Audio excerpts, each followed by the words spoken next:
Nehemiah 2.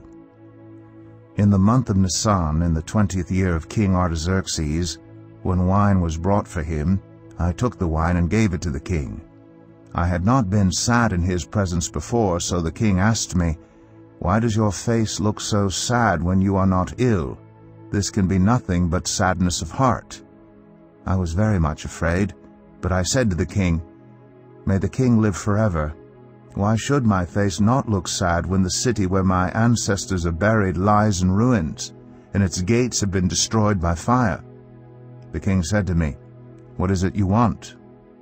Then I prayed to the God of heaven, and I answered the king, "If it pleases the king, and if your servant has found favor in his sight, let him send me to the city in Judah where my ancestors are buried so that I can rebuild it." Then the king, with the queen sitting beside him, asked me, "How long will your journey take, and when will you get back?" It pleased the king to send me, so I set a time. I also said to him, "If it pleases the king, may I have letters to the governors of Trans-Euphrates so that they will provide me safe conduct until I arrive in Judah? And may I have a letter to Asaph, keeper of the royal park, so he will give me timber to make beams for the gates of the citadel by the temple, and for the city wall, and for the residence I will occupy." And because the gracious hand of my God was on me, the king granted my requests. So I went to the governors of Trans-Euphrates and gave them the king's letters. The king had also sent army officers and cavalry with me. When Sanballat the Horonite and Tobiah the Ammonite official heard about this, they were very much disturbed that someone had come to promote the welfare of the Israelites. I went to Jerusalem, and after staying there 3 days, I set out during the night with a few others.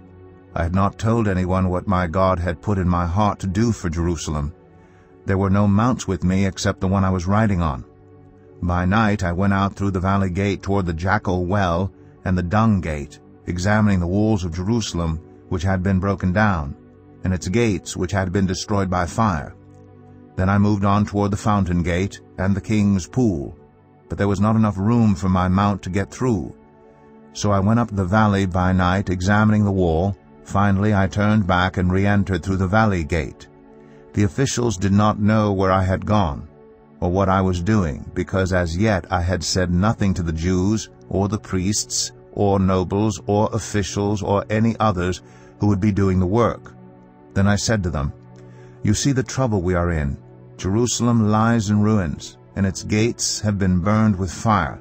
Come, let us rebuild the wall of Jerusalem, and we will no longer be in disgrace." I also told them about the gracious hand of my God on me, and what the king had said to me. They replied, "Let us start rebuilding." So they began this good work. But when Sanballat the Horonite, Tobiah the Ammonite official, and Geshem the Arab heard about it, they mocked and ridiculed us. "What is this you are doing?" they asked. "Are you rebelling against the king?" I answered them by saying, "The God of heaven will give us success. We, his servants, will start rebuilding. But as for you, you have no share in Jerusalem or any claim or historic right to it."